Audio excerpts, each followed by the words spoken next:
Now for Global Business Updates, Rotus Oddiri joins us. Good morning, Rotus. Good morning, Dr. Bati. Good morning, Vimbai. Good morning, Rufai. Good morning, all our viewers. Forgive me, I have to start with Nyesom Wike and the movie business.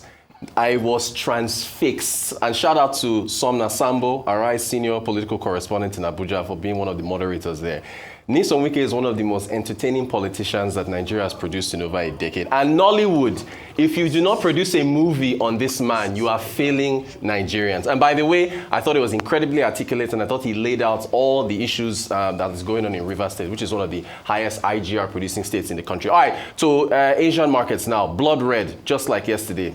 The inflation figures on the US, even though they cooled a little bit, I think Trump and his EU language is what tanked stocks this morning. There's still a lot of fear about uncertainty. Nothing much to add there. US inflation, remember Dr. Vachi actually previewed this yesterday that we're expecting it. It came in under estimates, right? But a lot of people are saying that the tariff bite isn't here yet. So February 2.8, this is year on year. Forecast was for 2.9. January was 3%. So you've seen a little bit of a deceleration. For core inflation, when you take out volatile food and energy, that came in at 3.1. Forecast was for 3.2. January was 3.3. US markets, we saw the S&P pick up slightly. Same thing with the NASDAQ, but the Dow Jones fell. Please, I want to point something out. The S&P 500, look at that, 5,599. At one point, the S&P 500 was at 6,100 points. So it just shows you how far it has fallen. The NASDAQ at one point was at 19,000 points. You can see it there, 17,648. So all gains, Dr. Batis talked about it several times, they have been wiped out since the election. Trump, again, this time saying he's going to retaliate against the EU for them wanting to retaliate against his steel and tariffs. And he says, of course, I'm going to respond. The problem is our country didn't respond. Look, the EU was set up in order to take advantage of the United States. That's the EU. Meanwhile, Canada, remember I showed you those two charts, that Canada is the leading exporter of steel and aluminum to the United States. So here is Melanie Joly, Minister of Foreign Affairs, saying that the U.S. justification for tariffs is just inconsistent and Trump is just throwing darts at a wall. Here she is from yesterday. Heard the actions we're taking from my colleague and friend Dominique Leblanc. Canada is holding strong and will continue to do so together. Well, make no mistake though, this is going to be a day-to-day fight. This is now the second round of unjustified tariffs leveled against Canada and Canadian goods. The excuse for the first round was exaggerated claims about our border. We addressed all the concerns raised by the U.S., and in return, they agreed to temporarily abide by the free trade agreement President Trump signed himself with Canada. The latest excuse is national security, despite the fact that Canadian steel and aluminum add to America's security, not take away from it. All the while, there is a threat to further and broader tariffs on April 2nd still looming. The excuse for those tariffs shifts every day. The only constant in this unjustified and unjustifiable trade war seems to be President Trump's talks of annexing our country through economic coercion. Yesterday, he called our border a fictional line and repeated his disrespectful 51st state rhetoric. Well, Canadians have made it very clear that we will not back down and we will not give in to this coercion. All right, let's get to Africa now. South Africa did present their budget yesterday. Enoch Godongwana. There's a lot of highlights. I remember KPMG Arise News Budget Day. It took 4 hours just to go over Nigeria's budget, so I can't give you all the highlights. But a couple highlights here. South Africa wants to spend $54 billion on infrastructure over the next 3 years. So over R1 trillion. If you divide by 18.5 to the dollar, that is 18 billion rand, 2025, 2026, 2027. For comparison, Nigeria's entire budget is 36 billion. They are spending half, that's 18 billion a year over the next 3 years. One of the next other highlights, I think if you're wondering, 2.25 trillion rand. Their budget is over $100 billion, right, for the fiscal year. Now, if you go to the VAT, the value-added tax, remember we've had value-added tax discussions here in Nigeria, right? Initially, back in February, this budget was, pretty much put on hold because the Government of National Unity, which is now a coalition government. Remember, the ANC has lost its majority. They essentially rejected the increase in VAT, saying that it will have a disproportionate impact on the poor.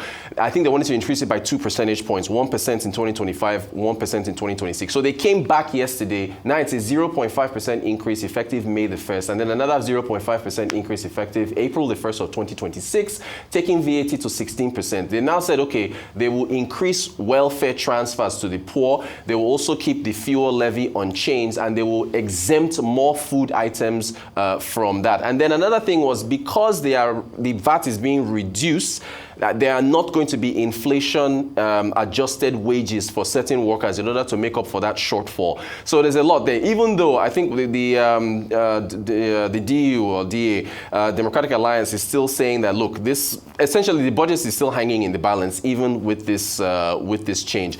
To Nigeria, I think we've seen the front page of today's This Day newspaper, Nigeria's newspaper of record. Lagos, $259 billion GDP. Again, using PPP though. Purchasing, exactly. So you have to using the purchasing power parity, which is supposed to, adjust for exchange rate fluctuations between different countries to keep things measured on a level playing field. This was at the Lagos Economic Development Update. Taiwo Oyedele was there. Shout out to Taiwo Oyedele, the chair of the Presidential Committee on Fiscal Policy and Tax Reform. He was at the Arise News KPMG Budget Day. We talked about taxes. So he said, he always brings a very honest and realistic view on things. He says Lagos is big, but its revenue is small, collecting less than 2% of GDP. While some progress has been made, we still have a big room for improvement, and the time to change this narrative is now. By the way, that $259 billion takes Lagos second, I think, after Cairo on a PPP basis. He says a better approach to taxation is not to tax the seed, but the fruits. Let businesses grow and tax them fairly on their success. With the right reforms, Lagos can generate up to $5 trillion annually in internally generated revenue. He then focused on some key areas of Lagos to look at in order to be able to raise its revenue. Property taxation, personal income tax-based expansion, use technology. He talks a lot about technology, and he's always praising Rwanda for how their tax system is set up. He says use tech to capture high income earners, and then of course tax harmonization, and then formalize the informal sector. That is our update for today. Okay, Donald Trump and his tariffs. Goodness me. Another very haphazard Remember yesterday policy. You were doing this. So I'll do it again today. Trump goes like, who will I tariff today? China, Russia, China, EU, Canada, pause, tariff, pause. Jesus Christ. It's confusion. This confusion is destroying the world market. And guess what it's also doing? People that automatically were going to lose elections, is now emboldening them. Thank you. Look at Canada. The Liberals. Today, the Liberals, they agree so well in the polls. They might win. Look at Sheinbaum of Mexico. Yeah. Her popularity ratings are sky high. Trump, thank you very much. Because you're a gift. You are like the legend of the phoenix.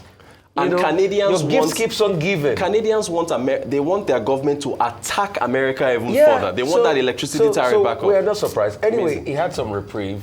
Wall Street had predicted that inflation was going to be about 2.9%. He got about 2.8% out. I think there was a 0.2 increase. Month on month. Yeah. But when you look at it, it's not that there's no inflation in America, but the rate at which inflation is going up is slowing down. The eggs crisis is still there. Most of these tariff things are not also kicked off. So when it kicks off, so you're going to have inflation that passes through because of the tariff system. And he is yet to address inflation. He doesn't want to talk about it.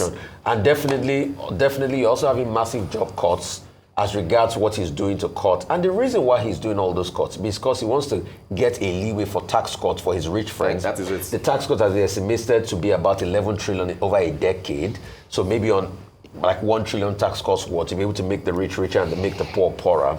So for him, it's about him and his rich friends. That's why he turned the White House into a parking lot with Elon Musk. I'll play a video on that tomorrow. And advertise cars and all of that. So, I mean, you have these inconsistencies.